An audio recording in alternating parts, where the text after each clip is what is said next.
Hey folks, you know I take my trail camera intel pretty seriously. It's a huge part of how I build my hunting strategy, and I'm always looking for gear that just flat out works. Stuff I can rely on. Backed by solid people and the best customer support in the business. That's exactly why I run Tactacam Reveal cell cameras. Whether you're just getting started or you're a full-blown data junkie like me, they've got a camera to fit your budget and your hunting style.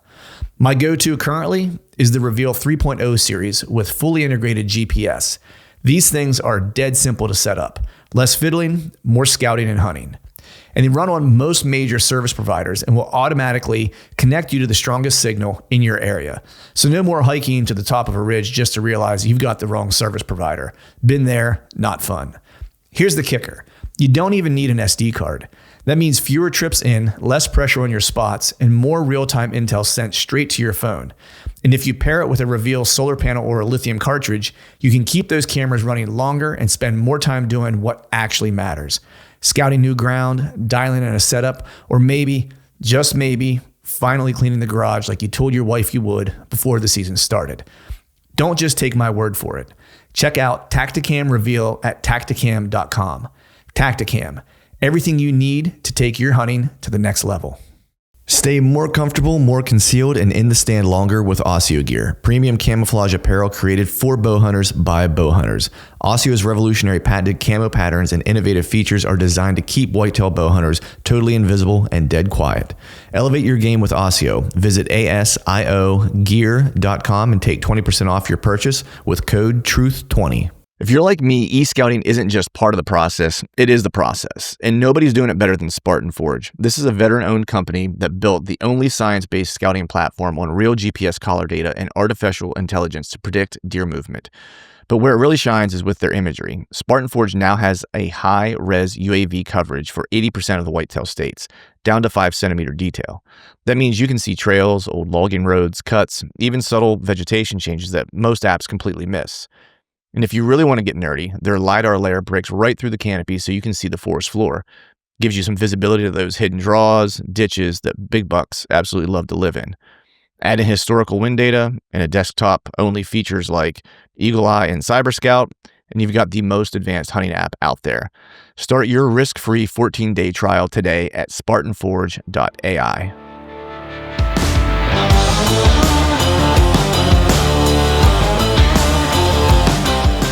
Welcome to the Truth from Stand Deer Hunting Podcast, brought to you by Tactacam Reveal Cellular Cameras. I'm your host, Clint Campbell, and you're listening to episode number 471. And today I'm joined by my buddy Cameron Durr to talk about expectations versus reality.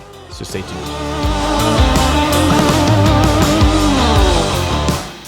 All right, folks, welcome back to another episode of the Truth from the Stand Deer Hunting Podcast. And today I got on my buddy, you know him, you love him, multiple-time offender, my good buddy, Mr. Cameron from Hawk Optics. What's going on, brother? How are you?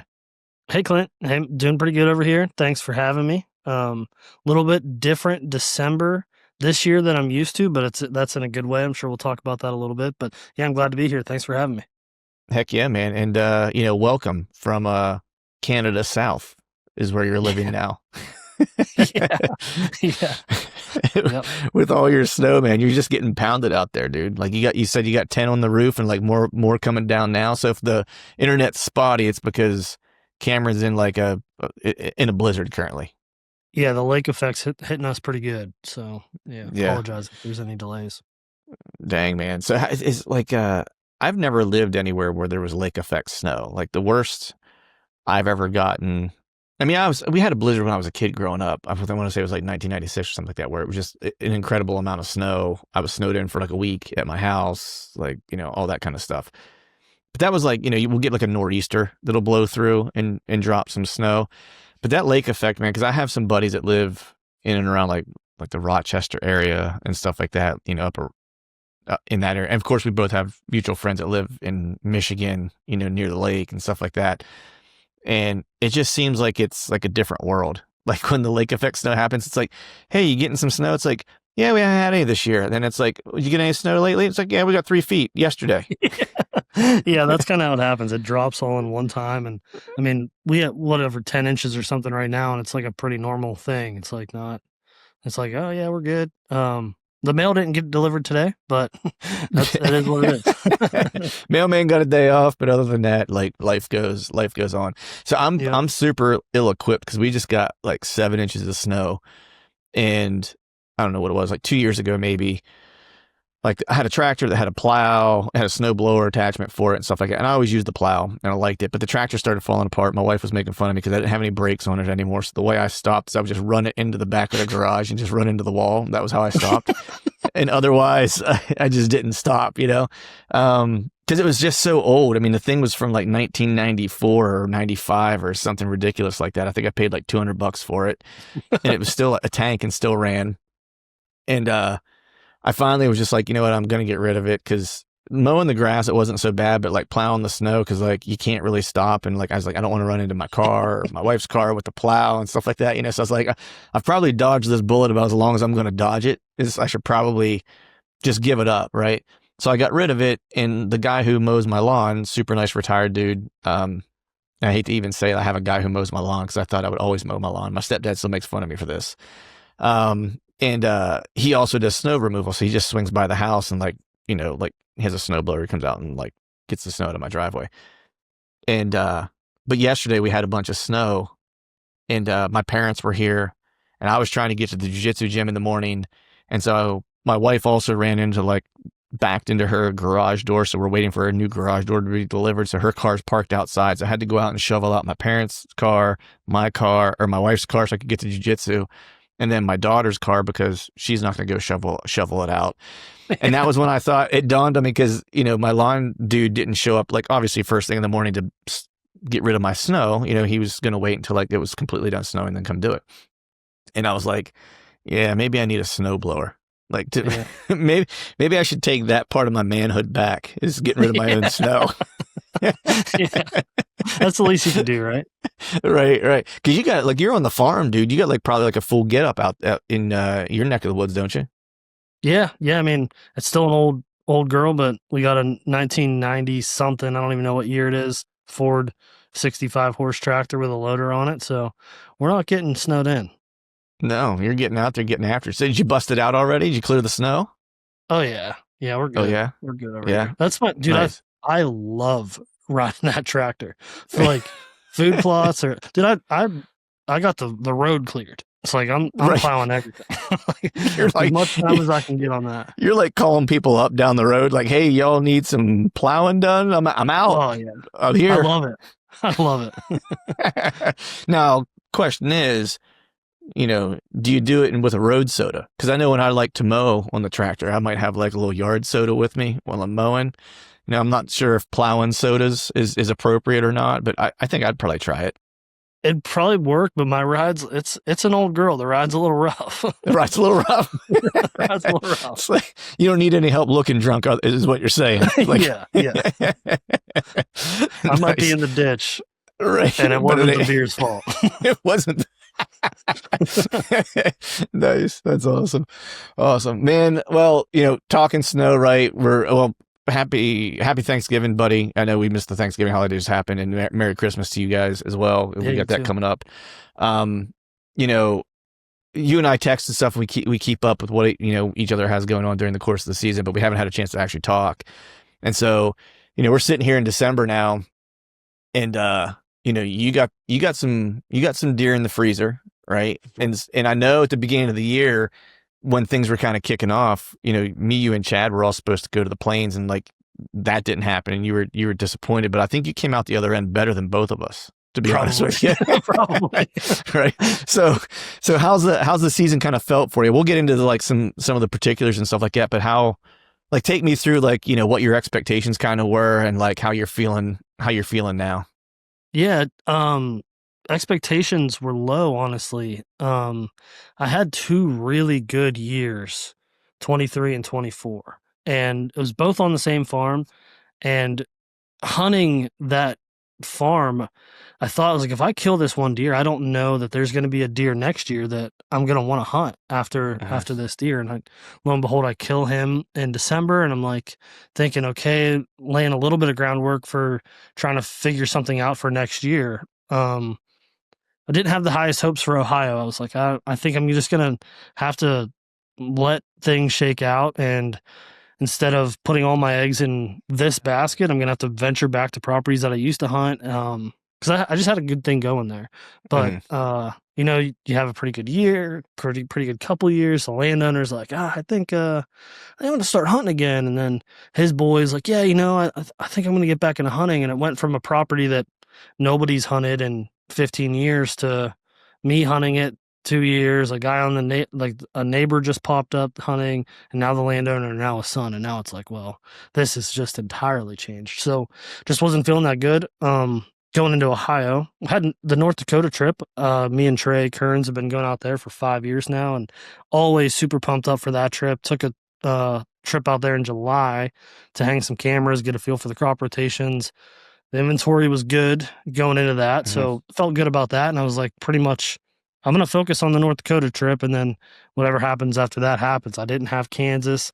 I screwed that up somehow. So I just like, was September was it. Let's make the best of that, and then take a different approach in Ohio and kind of go back to figuring stuff out on the fly. And I almost treated it like a public land scenario where we were just hopping in properties and trying to figure stuff out. And it worked out too. But going into the season, expectations were extremely low for Ohio. Right. I mean, sometimes that's the best thing, like, for you a little bit, right? Is getting thrown that curveball and having to kind of adjust on the fly and kind of make things up as you go to a degree. Yeah. It's sometimes, I'd be curious what your feeling is on that, because I know for me, there's two ways that kind of plays out. One is it can either be disappointing and it can kind of, you know, screw things up for you, maybe even mentally, right? Trying to figure out how you get into it, right? You're like, oh man, I had a plan and I was dialed, and now it's like all changed. And then the other side of it is it can kind of free you a little bit, because you're like, well, you know, I don't have any real expectations anymore. So anything that happens is going to be a net positive, right? And you kind of going, and it's kind of, oh man, great analogy right now is Phillip Rivers, Unk. Coming back at 44 after being 5 years out the league, right? He comes back. It's like, dude, he's playing with house money. He's just letting it rip. He don't like, I mean, I'm sure he cares, right? But what he does in these next 3 to 5 or however many games he's going to play will have nothing to do with how people look at his career, right? Yeah. And it's almost the same way in hunting, where if a bunch of stuff gets screwed up and you lose it, instead of hand wringing over what you lost, well, you don't even know what you lost. So just like let it rip. You have nothing to lose at that point, you know? So I'm curious, like, what was your mindset kind of going into it? Was it like, yeah, we're just going to let it rip and have some fun now? Or was that not the case? Well, to be honest, I think if I wouldn't have killed a buck in North Dakota, I probably would have had a way different mindset going into Ohio. Like, this is it for me.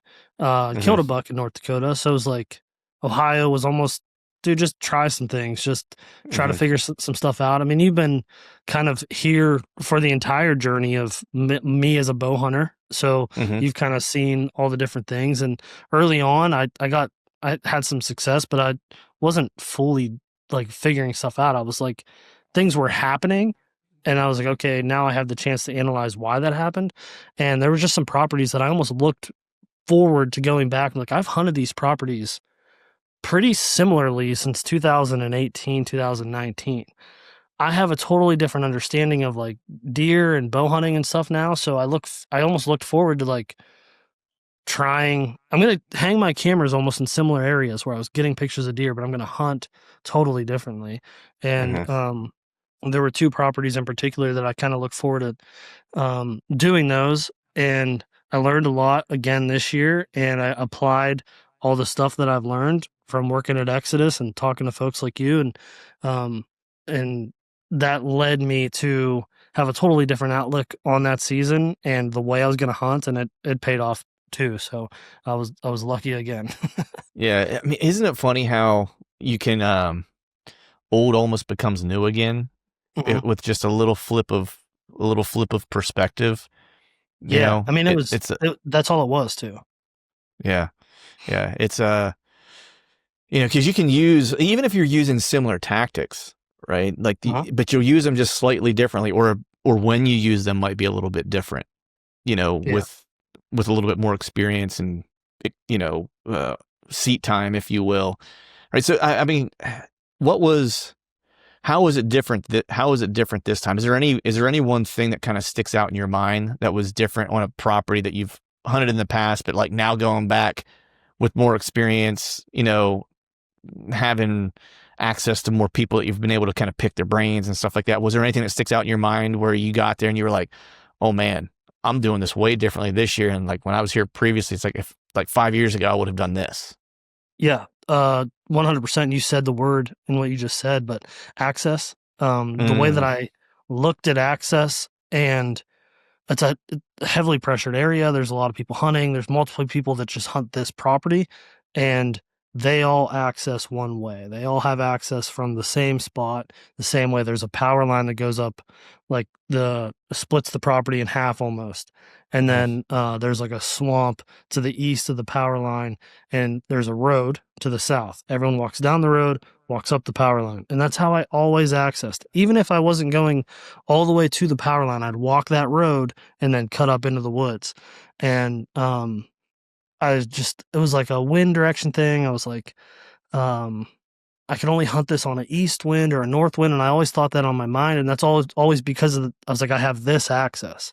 Right. And I just never took the time to map it out or took the time to think of like, okay, if somebody else is hunting the same day that I am and they're walking up that road or walking up that power line and those deer are bedded to have a visual or to have, to get like a hearing alert from that access, I just need to access a different way, wait for the right conditions and capitalize on that. And that's, it took one hunt and that's all it was. Yeah.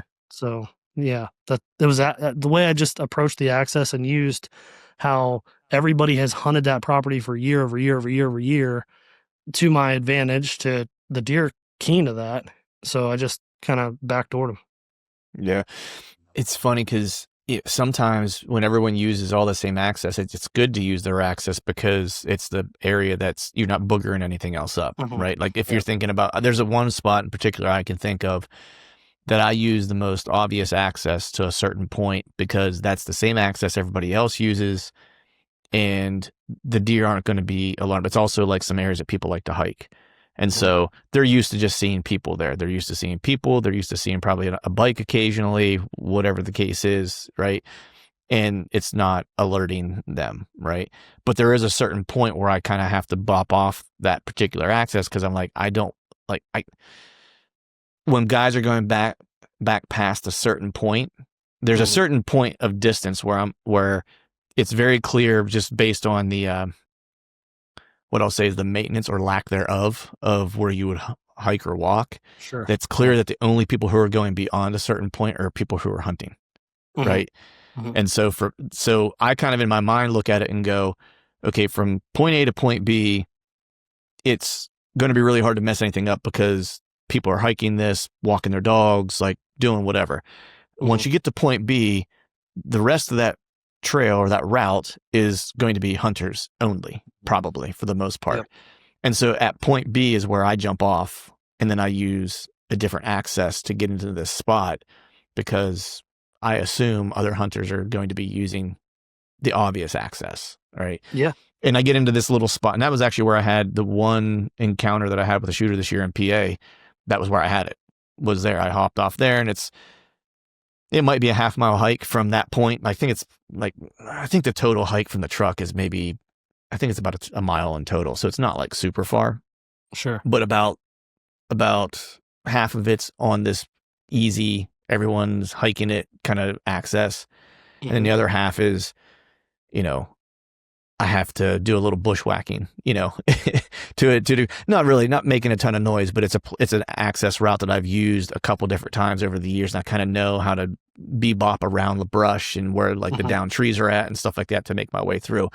And every time I get back in there, it's like I kick myself every year that I hunt that. I end up seeing a good buck almost every sit, and every year I'm always like, when am I going to get to that spot? And some years I do, and some years I don't. And I'm just like, I need to just start hunting this spot more often because there's never anybody in here, and I always see a good deer. Yeah, and you touched on something there that Dan Infall talks about a lot. It's something that like led me into the thought process of how to approach that. And he always talks about in public areas where there's hikers or people or there's other people hunting, deer begin to accept a certain pattern of the human intrusion. But as soon as that human intrusion differs just slightly, it alerts them again. So like you said, you go to a certain point where everyone goes, and then if you were to continue that path just a little bit, those deer are like, okay, now something's changed. So if you backdoor that to where you're out of their sight or whatever, out of their foot traffic, so they won't catch your boot tracks or something. But that was kind of one of the thoughts that I always think about, that Dan talks about, hunting public areas and not letting people deter you, but using it to your advantage and just knowing like what a deer is willing to accept there because of the pattern that people have laid down for year over year over year. Yeah, 100%. And that was actually what was ringing true in my mind on that particular piece. And it's funny because I've walked that area, whether it's checking trail cameras, or hanging trail cameras or hiking in to hunt. I've passed deer on that area of the path that is the very obvious, like what hikers, bikers, dog walkers or whatever are using. And they'll literally stand right off the side of the trail and just look at me as I walk by. But the moment I get off that path and I get into I start making my access route in, because like there's a little tricky spot that I kind of got to make myself make my way around. That's a bedding area, right? And I kind of loop around the bedding area. But every now and then I've run into deer going back to bed as I'm coming in. It's just bad timing. Whatever the case is. Like it's good access. It's really the only other access I can use, to be honest with you. But for whatever reason, I just caught a deer in transition or a couple deer in transition or whatever the case is. And dude, it's like they're out of there. You know what I mean? Yeah. And it's like, and I'm not even that far off the area from where they're used to seeing people pretty regularly. But it's just that they're like, hey, there's not usually people in here. I'm out of here. Like they don't stick around. Yeah. They don't stick around to see what I am. Like they don't give two shits what I am. All they know is like, I'm not supposed to be there and they don't want anything to do with it, Yeah. Yep. But have you found anything like in your experiences with that deer will almost change their bedding behaviors to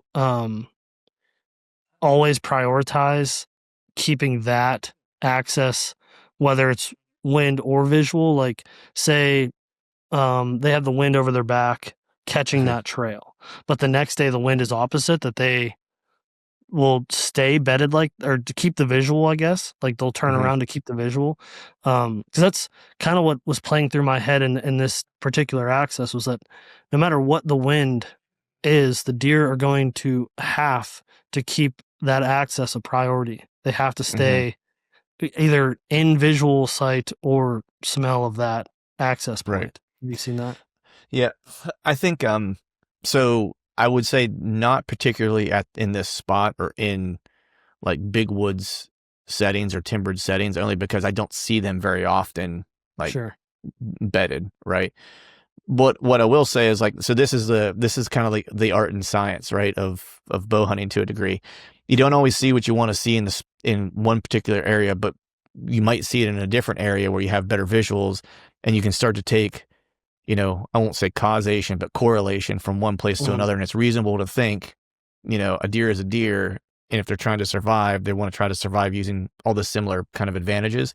So it might apply somewhere else. And so what I would say is that I've seen stuff like that in Kansas, or in Plain States and stuff like that, where I have a better visual, where, I think we always want to think that the deer are going to always have the wind kind of coming over their back, and they're always going to be looking in the area that they can't see, or whatever the case is, or that they have a visual advantage, or whatever the case is. Yeah.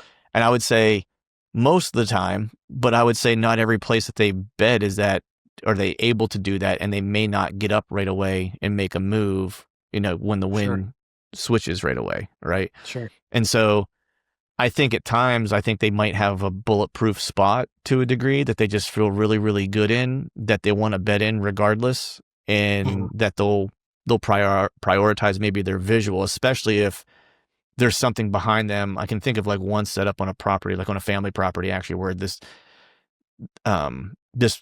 was always a buck bed in this particular part of my father-in-law's farm, and there was a big cliff face that dropped off behind it. And I would always kick a deer out of there, any wind direction essentially, because there was never anything that was going to be able to come up over that cliff face. So the only thing a deer that was bedded there ever had to worry about was anything that was just out in front of them. And it was a small patch of field grass and some brush, they could kind of bed against that brush line. And then there was a field that was out in front of them. So they could basically see everything. Right. And so that's how you can never sneak. That's why you can never sneak up on anything there. Cause my father-in-law would always say, I kick a deer out of this area all the time when I'm just walking. I'm like, and so I just went in to investigate it. And I was like, there's a buck bed right back here. He's watching you every time. Yeah. I was like, he's watching you every time you walk through here. I was like, and he sees you from 200 yards away. And he was like, oh yeah. And then he literally asked me about the wind thing. And I was like, well, he probably doesn't really need it. And I was like, he can see everything out in front of him. I was like, and if the wind's coming from that direction, even better. He's both. Yeah, it's both. Yeah. You know what I mean? So yeah, I mean, I think it's case by case, right? But I would say, I would say in some places they probably prioritize,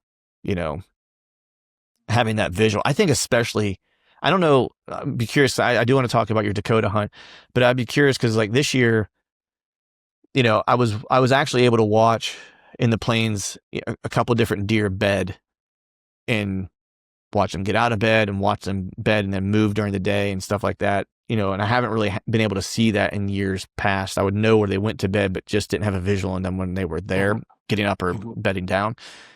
And it was pretty interesting to watch how they kind of reacted, how they bedded and how they moved, given what the wind was doing. Right. Because in one case, it was pretty obvious what the deer was doing because he would come out of this bed. I watched him go in and bed down. He was chasing a doe. And so how they got in there was less concerned of the wind because he was just going after that doe. But once they bedded, every time he came out and got up out of the bed and would kind of do a check, he was always, every time, wind to his back, looking in the opposite direction, every single time. But then I also have seen the one I watched get up out of his bed. He got up out of his bed and it was like he had no regard for the wind, and where he was bedded, he didn't really have a wind advantage. But as I thought about it, the wind was really kind of, was bad that day. It was one of those days where it's 30 miles per hour and it's one moment it's blowing north, the next moment it's blowing south. Right. Yeah. And it wasn't because we didn't have a strong prevailing wind. It was just the wind was just bananas that day. It was just a terrible wind day. And so I'm just curious, when you're out in that open country and stuff like that, how often do you see them kind of throw caution to the wind? No pun intended. Yeah. A lot. And I had that experience a lot in Iowa, and I had that experience a lot in North Dakota, and in Kansas when I was out there. It was something that really kind of shocked me because it would be everyone talks about a deer would never do that, or a deer will never walk with the tailwind. It's actually, it happens quite often. And it happens way more in those areas where there's just so much visual. They have so much visual advantage. In North Dakota, it seems like the way things work out there is interesting. And I learned more this year than I have in a lot of years. Just learning more about their bedding and what they're doing. And almost always they're bedded in cattails. Almost always where I'm at, they're bedded in cattails. You can have a big, thick, brushy draw that's hilly, gives them a visual advantage. If they were to get up on it, they could get the wind blowing over their back. And at the bottom of that big brushy draw, there's a cattail slough. They're gonna go bed in the cattail slough. And I never thought they would prefer that, being in the bottom and being in the cattails over being in that brushy draw on that hillside. I always thought, I watched these deer go into this draw and I thought that's where it ended. I was they're just bedding in that draw. So this year I took, it's like a lake, and there's just big draws on both sides. And one side's public and one side's private. And on the, I glassed from the public side because I was hunting the private side. And I would get up there and I watched those deer go through the brushy draw into a fallow wildflower field, through that into the cattails and disappeared in the cattails. And I found a really big deer in there. I was after a particular deer that we found in there, and I glassed him one night. I watched him get out of the cattails, go back up that brushy draw and into the ag. Okay, like this is pretty perfect. But he didn't get through the brushy draw and into the ag until dark. So I was like, well, I'll just set up in that brushy draw with we had a strong prevailing wind, let's just call it north, and he was moving west to east. And I hunted it the next day. I was like, I'm going to watch him get out of the cattails. He's going to come eat around in these wildflowers, and he's going to head up. And I hunted there, and there was so much thermal effect because of the cattail slough, because of the water, that I was busted before it ever started. That deer never stood up out of his bed. I never saw another deer there, and I never saw another deer there the entire time I was there. And I just was like throwing milkweed, and I was like, dude, there is a wind going into those cattails. And if they were in this brushy draw and the thermal effect wasn't happening, they would be at a disadvantage because I could be above them with the wind blowing in my face, and they're going to go west to east with a quartering wind out into the ag. That's the only way I would have been able to kill them. But because they were down in that cattail slough, it was like not necessarily bulletproof, but I would have had to have gotten lower than them. Yeah, that was the first thing I thought of when you said down in that cattail slough. I was like, man, I bet they. Oh, dude. I just thought of like a big bottom like in hardwoods or whatever, where it's like you got a couple ridges, everything's gonna dump down in there. So of course, like sign's always down there, right? And it's enticing to try to hunt because the sign's littered in that area. But when you go to try to get in it to hunt it, you realize why they're in there because, well, they're going to smell you from anywhere, Yeah, but think of the cattails where they're 8 feet tall. So there's no visual. The wind's blowing, so it's loud as hell. So there's no hearing. Like, they don't have any advantage other than wind. But that thermal pull is so strong that it didn't matter. The only way to be like get in a boat and come across the lake and come through the cattails on the backside. It's like I don't know how else I could do this, or just be below the cattails and hope they don't. Yeah, I don't know. It was a big learning experience. At any time I looked at a situation where there was a brushy draw or like cattails somewhere, it's like they're in the cattails from that point on. And that helped me later in the trip. But that was one thing where it's like, didn't matter visual, didn't matter hearing. It was all about thermal. And the opposite is true in a lot of times where it's just all visual. Yeah. I don't know. I think that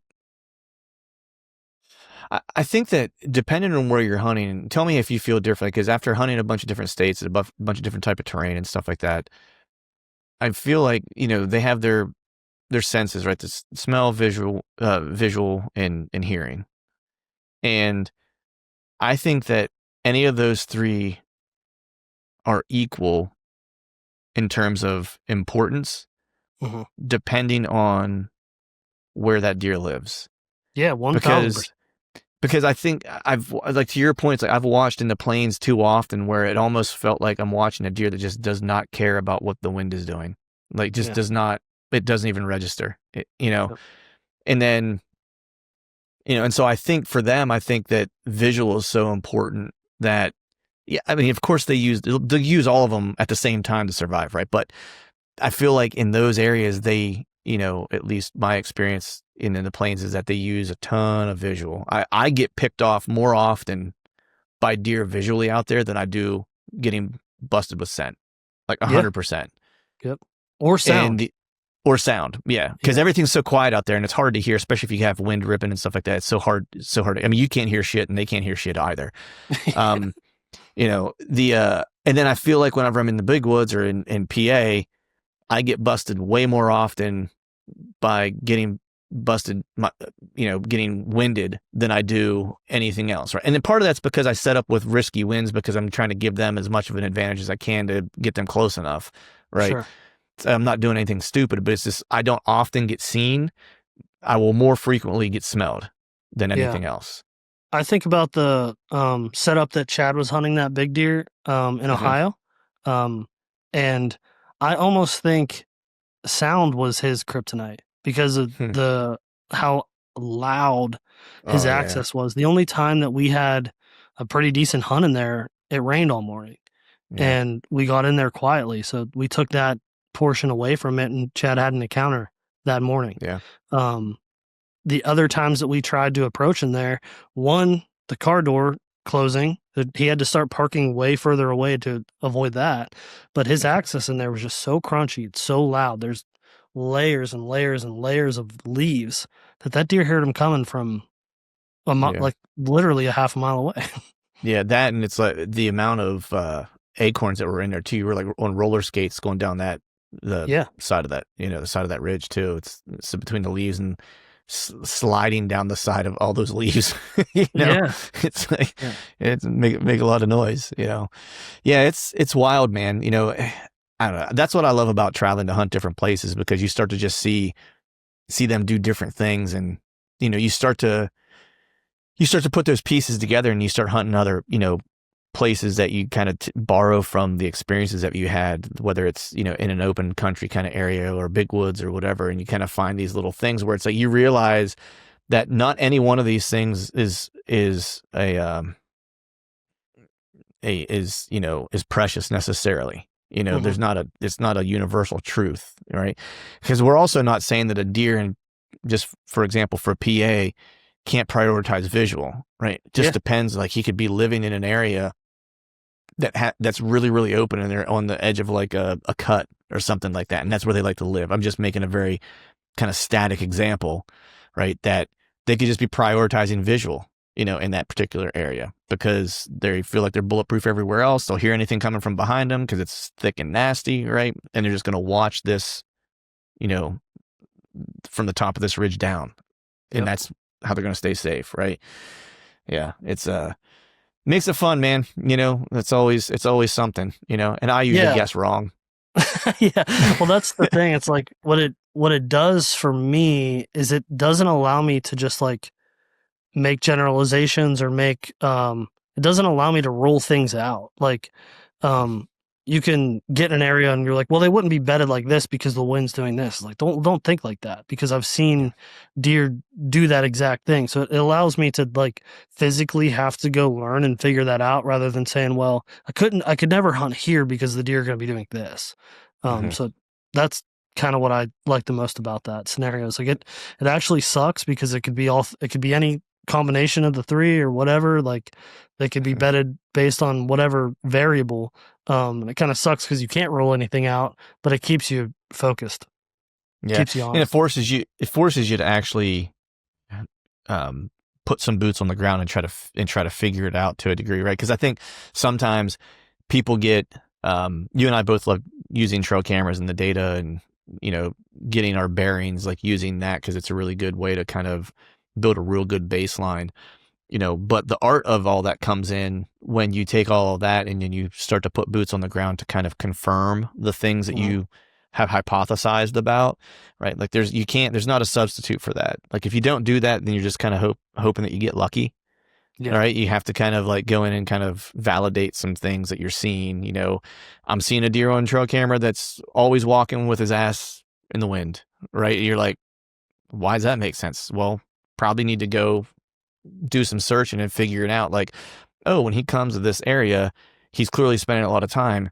I'm just making shit up now. He feels really safe when he hits this point, right? And so his guard comes down a little bit, right? Or I didn't look over here. There's this thing that's blocked over here that he would probably want to use, but he can't go that way. So he has to give up his wind in this little section to go get over to this acorn flat, or what that he's trying to get to, or whatever the case is. Like, there's always a reason why, usually, right? And sometimes it's just their personality. It's like that's the part that you just can't discount, right? It's like some of them just, they're stubborn deer, just like they're stubborn people, I feel like. It's like I would have died as a 1.5 years old, because I'm pretty stubborn, Yeah. Nice, man. But how did so you found that big deer in the Dakotas, and so you learned a little bit about about those reeds, and you said it kind of helped you out later in the hunt. So how did that help you out later in the hunt? So same farm, same property. There's a brushy draw, but at the bottom of this draw, there's no cattails. So eliminates that bedding opportunity. They're not going to be coming from the bottom to get to the top. In prior experiences out there, usually it's like the recipe is, I'm going in September, beans, standing corn, cattails. If you have all three, you have bucks. If you have two out of the three, it still works. But those three things are like the major. But I had a camera on this bean field, and I'm getting some pretty consistent activity of a buck entering the view of the camera as if he's approaching from the standing corn. So after I couldn't verify, and what actually worked out really, really nice is the public area that I was glassing from, I could see that bean field and I could see that cattail slough, because that bean field was the main food source for both groups of deer. Those other deer were just bedding way further away from that primary food source, age structure or whatever it may be, because he was a behemoth of a deer that was far away. So as I'm glassing to find that deer again, I see this other deer, and I just caught it like the most perfect time coming out of the standing corn. So now I'm thinking, okay, well, I can use the thermal advantage to pull my thermals down this draw. I can get a wind that is going to blow back into the standing corn away from the beans. So I'm going to blow my wind into the corn, and thermals are going to suck down the straw, but the deer is going to approach from this other direction. He has the wind in his face because he's in the corn, but I'm just blowing my wind into an area of the corn that he's not. Guessing, obviously, I don't know that he's not in that spot, but the way that he's approaching and the way that I watched him approach the night before, I was like, yeah, I think I'm pretty safe. It's the same setup. I killed the big velvet deer a couple years ago. That deer actually came out of the draw. I don't know how he didn't catch me, but this deer comes out of the standing corn. It's such a wild, I love hunting on the ground, man. It's like just the most addicting thing ever. But I have my little setup. I take a T-post and I zip tie some sagebrush to it, and I make a pretty decent hide. And I'm in there, and dude, I'm sitting like Indian style, like a kid, like just sitting on the ground, like thinking, oh, well, I don't know if anything's going to happen. It's hot, you know? And I just look up and I see brown, like through my sage plant. I'm like, oh my God, there's a deer there. And I look out, and it's a buck that I'm willing to shoot. I'm like, oh man. And I've ranged like a couple areas in the beans, and I'm thinking he's like 33 or something. I'm like, okay, I'm good. I grab my bow and I dial, and I put my dial on 25. It's so calm. I'm thinking he might react and drop. So I like lean out and I shoot. And I'm like, oh my God, I spine him. I'm like, how do I do this? And I look, and he's like 12 yards. Oh, jeez. And he's above me because I'm trying to get that thermal draw to go down this draw, and the bean field's on top. So he's above me. So when I shot through the lung and into his spine. Because the angle, like he was above me. It was that steep, yeah. Yeah, I was like, holy smokes. And I don't know if it just made things appear deeper. And I'm ranging in a bean field, you know, like I could have caught a bean somewhere, like who knows? Could have cut a leaf wherever, yeah. Yeah, so he fell over right there, and that was that. But it's just such a cool, I just love hunting out there because of that confirmation and being able to execute on that. It's like I watched him do it. I know where I need to be. And those are just the most fun hunts to me. I just love that. The way that bean field lays out too, it's like it's high and then it starts to kind of roll. And they always go to that low portion of that, in that corner of the beans where they have the standing corn to their back. They can't be seen from the road because the bean field rolls down. They do get a little thermal advantage from anything that's above them there. And if you play your cards right, you can get below them and make it happen. But that was the key to that. I knew I had to get below them. Right. Yeah, man. The ground stuff is so addicting, especially what you were saying, where when you can watch them do something once or twice and then go, okay, I'm going to kill him because he's doing this. And then you set up and you do it. It's such a cool thing to kind of put the puzzle piece together, because you're kind of doing it in real time. Yeah. Because it usually happens. I don't want to say it happens quick, but usually out there, because you have such a good visual, you can kind of make moves, and it's either going to happen or it's not. Like pretty within like a couple hunts, whether or not it's going to happen. Yeah.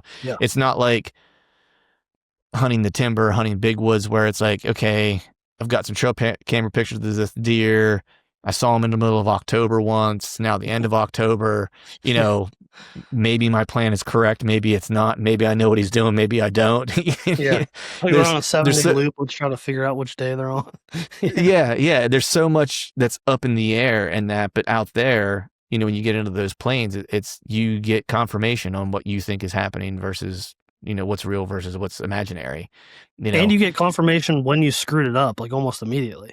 Like that day I hunted and I went and glassed the next morning and that deer never returned. And I went and glassed that evening and that deer never returned. I was like, yeah, he caught me. He got me. It's like, move on from that, or I could try to relocate him again. But I knew instantly that it's like my cards are shown. I'm done there. So yeah. He saw my hand essentially. Yep. Yeah. Nice, man. So you have that hunt, and then you're back to Ohio. And we did start to talk about that a little bit, but that was that was a Halloween hunt, if I'm not mistaken, right? Yeah. Yep. Yeah. Conditions on Halloween were just really prime, but I'll back up a little bit. So property, because you were saying like this farm was one you were like, maybe there's not going to be a deer here this year, right? Is that the same property? Yeah. So I had hunted this property for 5-6 years. I'll say I had access to the property for 5 or 6 years. I hunted it for like my first 3 years bow hunting, and I'd always get pictures of solid deer, and I always kind of hung cameras in very similar areas, so I knew there was always good deer there. But I hunted it in just the wrong way. I just hunted it like everyone else hunted it, essentially. So last year in October, didn't have a lot going on in terms of action. I was like, I'm just going to go scout over there and see, with what I know now about hunting, what else I can find. What else, It was scrape week, and I just walked, and I was like, I just marked a bunch of scrapes. And I found some areas that I was like, this is right outside of cover. There's like 4 licking branches. This is a community scrape. I'm going to hang a camera here next year. So in September, I went in there. I knew where that scrape was, hung a camera on it, hung a couple other cameras, 2 cameras in areas that I've never hung a camera on that property, 2 areas that I had before, and then that scrape. So fast forward to October 20th, I get a picture of the deer that I'm like, oh wow, that's a shooter. October 20th October 20th in the daylight was the first picture I got of him. 8 a.m, and I was like, whoa, like that's kind of unexpected. So October 22nd, I get another picture of him at 6 a.m. So I was like, no, October 22nd, 6 a.m. October 23rd, like 6:50 a.m. And I'm like shooting lights at like 7 or something around this time. Anyway, he was just right before the shooting light. And I was like, I'm gonna go throw a hunt at this deer, like on this scrape. It's scrape week. Temps are cooling down a little bit. And I had an idea of like what I thought was his way of travel based on these pictures. And I was off by like 10 yards. It's starting to get light, footsteps coming in. Never saw the deer. It never blew, and I never heard it leave. But I think it just like quietly worked around me because my wind was blowing right down the trail that he was taking. Do I know that it was that deer? No, I have no clue that it was that deer. But if I were to put money on it, that's what I would think. Yeah, and it was October 23rd, and I never got another picture of that deer on that scrape. I had him on every other camera. I never got him again on that scrape. He caught me there. So that kind of taught me a little bit more of like what point B was. Like I knew where he was coming from, but I didn't necessarily know where he was going and how he was approaching. So I told you I always felt like I needed like a north or an east wind because there's like a swamp, and in my head I'm thinking he's bedding in that swamp. So I'm accessing from the southwest. I need a northeast wind to blow my wind away from that swamp. So I was like, well, knowing what I know now about where he was coming and where he was going, he was bypassing that swamp. And there's just a little bit of a thicker cover, but it's mainly elevation. It's mainly a visual advantage. So I was like, well, what I need to do is wait for the conditions to be right, access through the back door. Essentially, it's going to be fully wooded access. It's not going to be quiet. But I need a west wind. I need a northwest wind. So just happens to be Halloween. The day before Halloween, it rains all day. I mean, all day.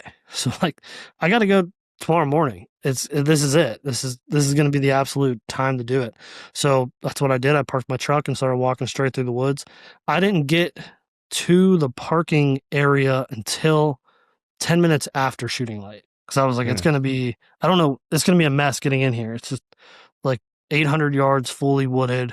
I don't know, it rained all day. That's going to be muddy. I'm going to be making a bunch of noise. I want to be able to see what I'm getting into and pick the right tree and do everything right. So I do that. I don't get to my tree until, 7:50-ish. This is almost an hour after shooting light. And I pick a tree, put a stick on it. It kind of feels hollow. I'm like, son of a bitch, man. Like this is the worst thing ever. I take the stick down. I go pick a different tree. I really need to be in that one over there, but this one's going to work. And I made so much noise getting in there. And I'm like, God, like this is never going to happen. So I was like, it's Halloween. Made a bunch of noise, get in there. As soon as I put my bow on the hook, I grab the antlers and I rattle. I'm like, I just made a bunch of noise. Let's make some more. We'll make it sound like a deer. Put the rattling antlers up, and I don't know why I'm doing this. I rattled thinking like I'm going to cover my noise, not thinking that something's going to come. I'm just thinking like they're going to hear that and say, oh, that was just a couple deer. Like it was the dumbest thought process ever. I grab my phone and I start Snapchatting my setup, and I'm doing this and I snap and I'm like, oh my God, I do that. He's right there at 35 yards coming right to my tree. So I close my phone and I'm set up in the saddle. The tree's in front of me. There's a trail that he's coming down over my right shoulder, gonna come directly behind me, and my wind's kind of in my face. And I did that and looked, and he obviously looks up at me. I'm like, son of a bitch, man, I just screwed this up. And dude, I'm wearing, it's supposed to be like super windy that day.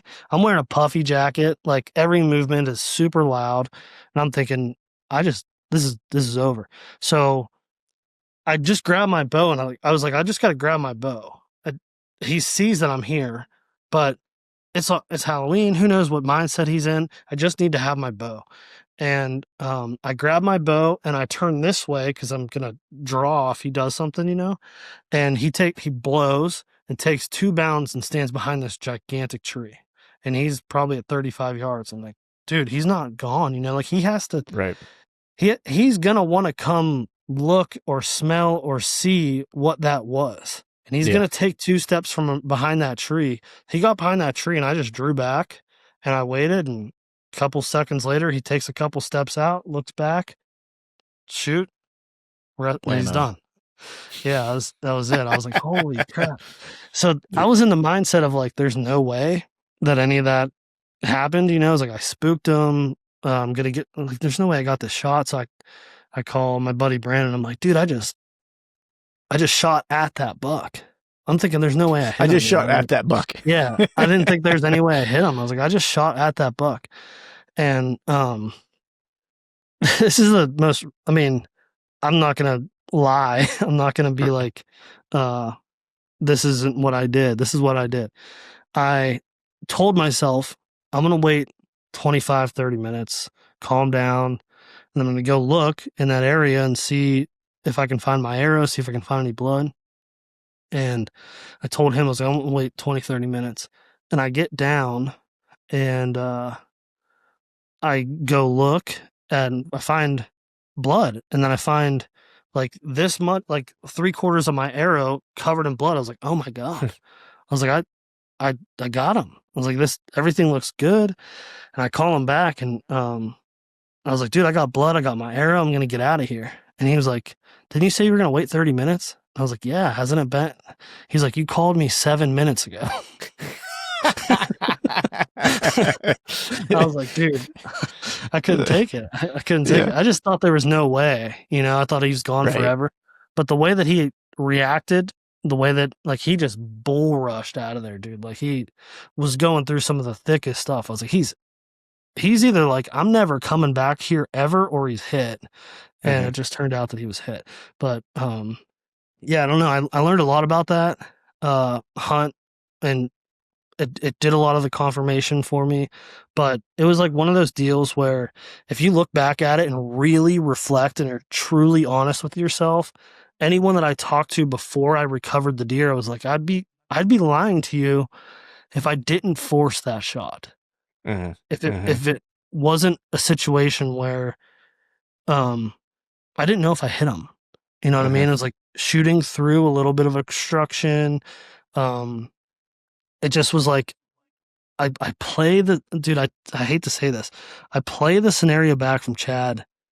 Anytime I get in a situation like that deer's at 17 yards and Chad doesn't have the cleanest shot. And he doesn't take it. And he never gets another shot. And we talked to all these big buck killers, and I'm not going to name drop anyone, but they're like, just get an arrow in them. And I'm like, I don't know if that scenario always applies, but in this scenario, if I don't shoot, he already caught me on that scrape before. If I don't shoot now, I don't know if I'm ever going to get an opportunity at him. And it wasn't like he was 100 yards away, or it wasn't like I only had guts, or I only had his ass and I threw an arrow at him. I mean, he was 1/4 a little bit, and I shot him above the shoulder, and it came out double lung, and it was perfect. But playing it back in my head, I'm like, was that immature? Was that like, you probably shouldn't have taken that shot? When my buddies came to track with me, they're like, he was standing where? And I was like, he was there and I was there. And they're like, how did you get an arrow through that? And it's like, that's why I shoot a fixed blade. I don't know. But it just felt like maybe dirty. I felt like I had to really reflect on like, if I don't recover him, if it's a different scenario, do I take that shot again? Or do I like, how do I learn from that? And it's like, I felt like I forced it. And it's like, I don't know. Now I recovered him, and I don't want that to be like every time I get in a situation, listen, I'm just going to get an arrow in the deer. But I know that I need to act. And if I wouldn't have acted, I don't know that I'd get another opportunity, Right. I think that there's a difference between a marginal or hard to make shot versus an irresponsible shot. Sure. There's a difference between the two. And I think for the most part, I think as bow hunters, especially guys in our circle and stuff like that, that, you sometimes have to be willing, like, I'm trying to figure out how to say this, but great things typically happen in the margins. They don't often happen in the cleanest of circumstances, right? Like the chances of you getting a target deer, a big deer, because they're so cagey, they're so slippery, getting him right where you want him to make that perfect broadside shot just does not happen. If you're waiting for that, I mean, look, some guys will wait for that, and I'm going to say they probably pass up a lot of opportunities if they do, right? Because that just doesn't happen. I mean, the one that I shot in the plains, he turned hard toward me, and the only shot I had was to put it through the top of his shoulder. You know what I mean? Like, it wasn't an ideal shot. You know what I mean? But I mean, he was a dead deer, right? And I think too that if you've been in those situations often enough, I think we can quickly tell whether it's a shot we can make or one that we can't. Yeah, and I think instinctually I was like, I'm good. You know, like my pin is settled. I'm on his shoulder. Like I'm good.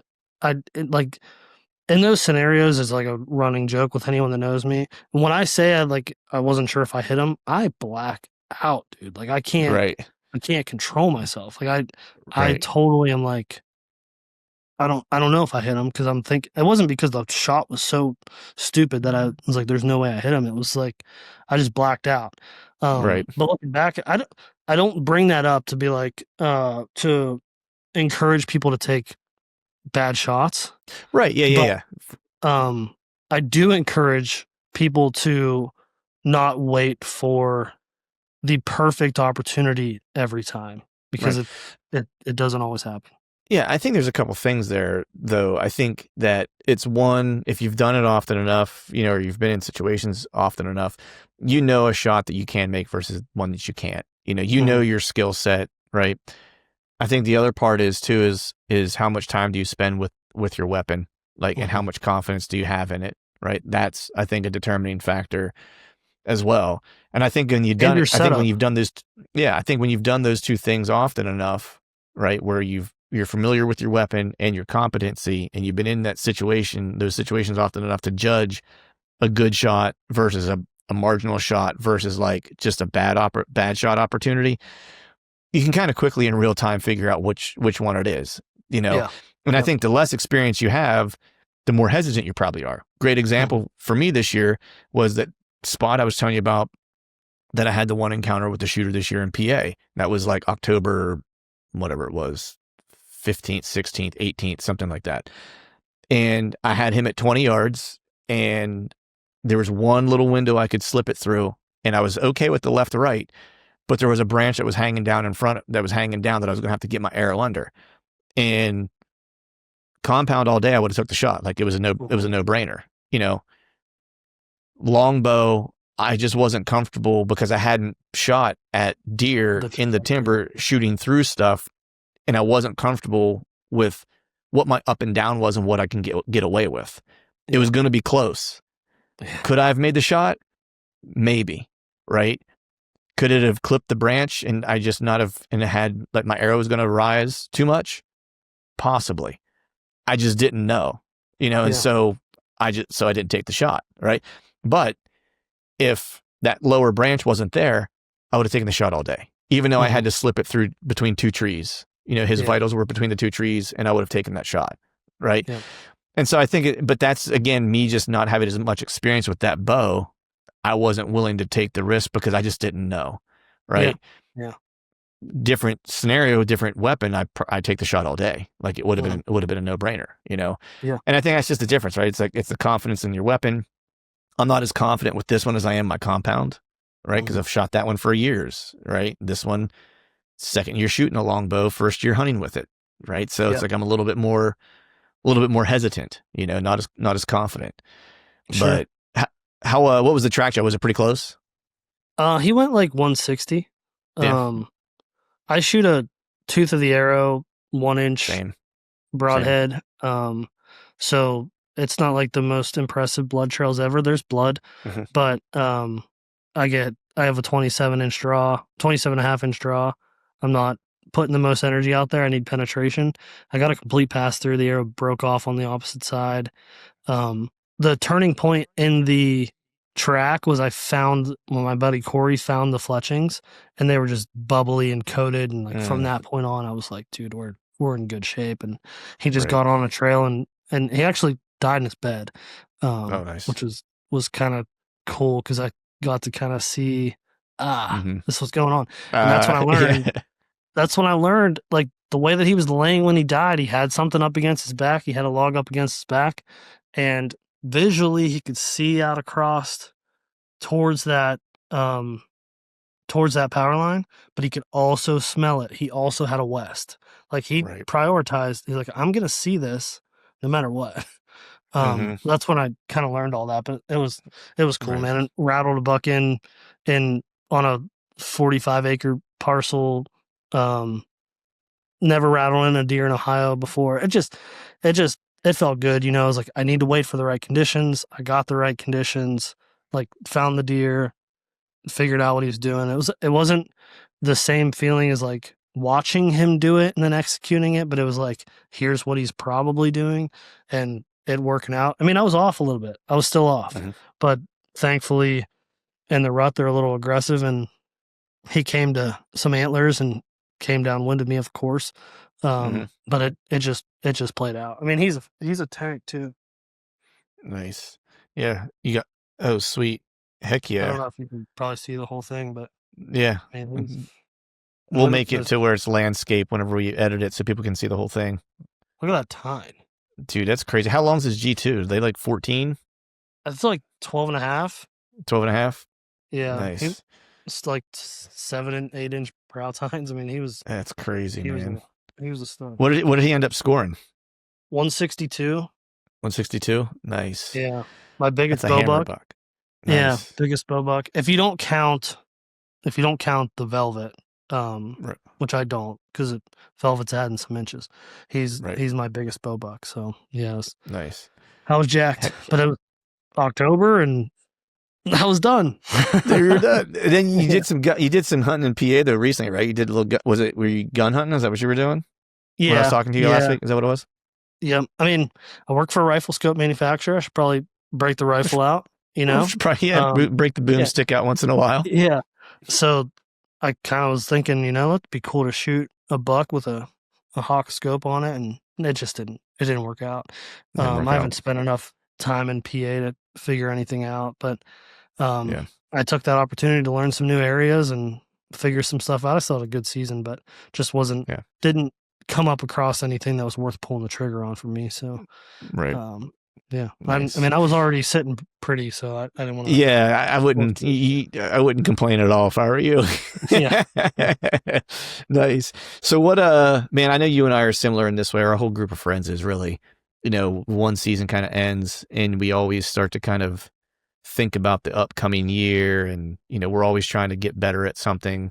Every year there's something we could be tweaking, whether it's how we think about something or tactically how we're doing something, or getting better at shooting a bow, or getting better at stalking, or whatever the case is. Like for you, and I know it's early, right? Because the seasons aren't over and stuff yet. And usually this stuff is more of like a late winter after Christmas that I start thinking about this stuff. But for a little early peak, like, is there anything next year that you're thinking about that is something that you want to work on, that you're like, man, I really want to add this to my repertoire, or man, I really felt deficient in this year, or historically felt deficient in this area that I feel like I just want to like brush up on or get better at? Yeah, I think it's mostly now that I'm kind of seeing things a little bit differently, it's revisiting areas that like historically I would get pictures of deer but could just never really figure it out. So I kind of want to have that fresh thought. And I've never been good at hunting the rut. I've just really struggled in the rut, and I want to focus more on figuring that out. And it happened a little bit this year, but I like pose this question to a lot of people that I talk to. It's like, I'm a sharp kid. I'm not dumb. Right. But when someone tells me like the rut, you just got to get downwind of doe bedding, and they say that like so nonchalant, it's like, what does that mean? I always think of that like, does that mean 15 yards away from a doe's bed? Does that mean 100 yards off the doe's bed? Does that mean on the edge of the bedding area, like physically sitting on the habitat terrain difference of that area? Does that mean 50 yards off of that? Like, I don't understand that to be like, okay, I'm finding doe bedding, but this is where I need to set up. Because if a buck is going to scent check it, is he going to walk straight into the doe bedding area? And then why am I downwind of it? Is he going to walk 50 yards downwind of it to scent check it? Is he going to walk 100 yards downwind of it to check it? So those are things that like I want to figure out. It's obviously area specific, terrain specific. What's the easiest way they're going to get from point A to point B? But I was like, on that hunt on October 31st, I was downwind of that swamp doe bedding area. But also downwind of me was more bedding. It's like, Right. which one do you choose? You know, like Right. I don't know why it's such a weird thing for me to comprehend. Is like when someone says you got to be downwind of doe bedding. It's like anywhere on these properties, anywhere is downwind of doe bedding. Depends on which way the wind's blowing is downwind of doe bedding. You know what I mean? It's so it's not as simple as. No, it's not. And I think people just say that as like a generality of like get downwind of doe bedding, right? If you don't do anything else. And the way I think of it the same way that you kind of started picking it apart, which is it's for me it's primarily terrain specific, right? Mm-hmm. Like I'm going to try to set myself up near doe bedding, and in this particular, so again going back to the encounter I had this year, that was literally on the transition line of where one particular habitat ends and another one begins. There's a hammer scrape that's in there every year in that general area every year. And I know that the habitat that is the transition from the north, which would be east, is doe bedding, right? And I know that there's another set of doe bedding further to the west, right? So I'm kind of in between the two, but I'm really playing the one because the second one is more, at least what I've learned in this area is like they go to that if they've been spooked, right? Sure. Like, cause it's a little further away and it's not as good. I've been out there and there's not a whole lot out there. There's some funky stuff out there that they can kind of get hidden into a degree, but like where they really want to be is what I'm set up next to. Right. Sure. And so I use that transition cause the bucks like to they'll cruise through that, like doe bedding, like near the edge of it. And that's kind of how I get in. I kind of follow the edge, like a little further away, but I follow the edge around, for lack of a better way to explain it. And then I kind of come down the north-south edge of it. And that's where I set up. Cause they're usually going to kind of ride it's also some terrain too. So they're using like a little bit of like the elevation to their advantage as well. So the bucks aren't necessarily cruising like right through the center of it. They're kind of cruising like the top edge of it. And then they pop out, and then they're going to go to that second set of bedding to check. And that's where I always catch them, is kind of going between the two. You know? So in that scenario, if you're going to hunt that scrape, are you downwind of the scrape or are you shooting the scrape? No. I usually set up, so this year, well, technically I was downwind of it just based on the wind that I had. But I typically set up off of the scrape probably 30, 40 yards. Like I can't shoot to it because it's too thick. Sure. But there's a trail that I found that's like a super, super faint trail. Like there's one that's very obvious right next to the scrape that passes right by it, which is why the scrape is there. And I'll get pictures like a deer using it, a lot of does. But then I found a faint trail that was like 30, 40 yards up the side of the ridge a little further.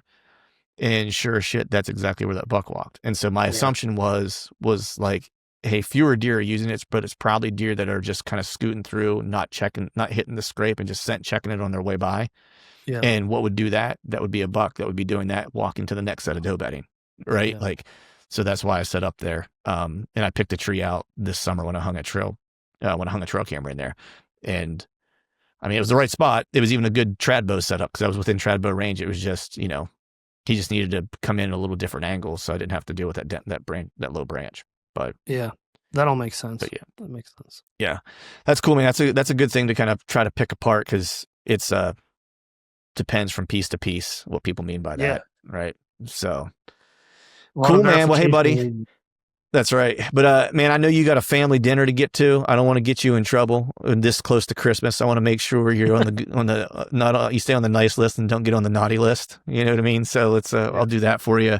But before I let you go, let people know where they can find out more about you, and let people know where they can find out more about Hawk Optics. Yeah, Instagram is probably the best place. Cam the Cameraman on Instagram. It's not because I'm a camera guy. It's because I worked for a trail camera company. The Hawk Optics USA on Instagram. It's a new channel for us. Hawk is a family-owned business based in England, based in the UK. And our global business following is a lot larger than what we have in the US. We split off some social pages. So if you guys made it this far in the episode and want to give Hawk Optics at USA a follow, that'd be greatly appreciated. Awesome. And I appreciate your reco of the binos with the rangefinder in it, because it cleaned up my my harness situation, dude. I wasn't sure, like you were like just try this, and I was like, okay. Actually, it's funny because Greg Litzinger, right before you and I were talking, he was like, "Hey, what do you think about binos with rangefinders built into them?" And my response back to him was like, I don't know. I was like, I kind of like having a rangefinder. I was like, just because like if I lose one thing or whatever, I was like, then I just have the rangefinder back, whatever, you know. And I got the binos with the rangefinder, and I used them all year. Like it didn't. Oh, did you carry? Yeah, I didn't carry a rangefinder the whole year, and it was like few things for me do I get giddy about, but like I hate wearing a chest rig. I can't stand wearing a chest rig. Like, so I like wearing like a minimalist bino harness, but the pain in the ass of this, and I just did a video about it not too long ago, is having my rangefinder pouch on that minimalist bino harness. There's no convenient way to connect it to where it doesn't flop around or kind of slide around or get in your way or whatever. And so I was using the binos with the rangefinder built into it, and I could use my minimalist bino harness and don't have anything else. It was a freaking godsend. It made it so much easier climbing trees for one sticking. It made it so much easier and convenient whenever I was in the plains because I didn't have more bullshit attached to me. Yeah. So it's the only way to fly now. Yeah, that's interesting. I didn't use them all year. I have access to them. I didn't use them. I should have. The size of it kind of scared me away. Because I hunt with like so that was what made me apprehensive too, because I like to use the 8x32s typically, right? Except whenever I'm in like Kansas or whatever, I like something a little bit bigger, you know? Yeah. And but I just started using those with the minimalist one, and I wasn't sure because like I do like the smaller ones typically if I'm going to go with a minimalist bino harness, but no, that was like I put them on and I was like after the first hunt with them, I was like, I'm in. That's it. I was like, I don't want to. I'm at a point now. It's funny. I don't know if it's because I'm getting older and crotchety, but I'm trying to just carry less shit. You know what I mean? Where I'm like, I don't ever use this. I don't need that. I don't need this over here. You know? So it was nice. I could ditch one item that I have one less thing I have to carry. I'm curious, in the plains, I thought about this a lot because I'm going to draw Iowa next year and I'll probably use them out there a lot. I'll be in there. I'll be there next year too. Oh, nice. We should coordinate.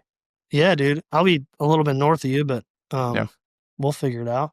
But there's like a curiosity factor when you're glassing. Like, I wonder how far away that is. Oh, it's yeah. Like, doop. There it is. All the That's time. How far away. You know what I mean? Yeah. Yeah. That probably helps figuring out approach and stuff like that. Oh, man. Like the last, that last deer I stalked, like my setup was always like I had those, 8x42, the Hawk ones with the rangefinder on them, and then I had my Hawk spotter set up like in my glassing situations and in spots where I was just purely glassing. Yeah. And I would typically glass something in the last deer that I stalked. It's like I followed him and when he finally bedded, I was able to just pop. I was like, cool, he's like 950 yards is what he is, right? And I was like, and then I hopped on the spotter and I was like, is he worth chasing? You know what I mean? I was like, and then was able to get close and be like, yep, that's what I'm willing to chase. All right, let's go do it. And so, it just, I mean, I love using a spotting scope whenever I'm out in those open areas, but like this was like a piece of gear that changed, like truthfully, it changed my comfort even in the saddle because I always like with a chest rig, I always had like, it just felt like I was constricted. Yeah. And when I use a minimalist bino harness, I just feel like I got less stuff on me. I don't know if I was just more conscious of it this year because I was using a different weapon and I had to draw differently in the tree and stuff like that. And so I was just always nervous about hitting something. So anything that I could take that would be a lower profile was just what I was looking for. And so when I could ditch the chest rig and all that stuff, it was just, I was sold. I was like, yep, that's it. I was like, I don't know that I'll ever go back to a rangefinder again. So, cool. I like to hear that. Yeah. So wanted to say thank you for the recommendation, sir. Yeah, absolutely. Awesome, buddy. Well, you get going. Merry Christmas to you. You guys have a good holiday season. Happy New Year. And I'm sure we'll be talking soon. Cool. Merry Christmas, Clint. Thank you. All right, folks, that is a wrap for today's show. I'd like to thank all of you for listening. And if you haven't yet, please head over to iTunes and leave us a 5-star rating. And be sure to subscribe to the podcast. And hell, while you're at it, head over to YouTube and give us a sub there too. I'd be super appreciative if you do those couple things for me. And before I shut this thing down, I need to give a big shout out to our partners who continue to help us make this podcast possible. Tacticam, Osseo Gear, Hawk Optics, Face Off E-Bikes and Lathrop & Sons Boot Company. And until next time, we'll see y'all.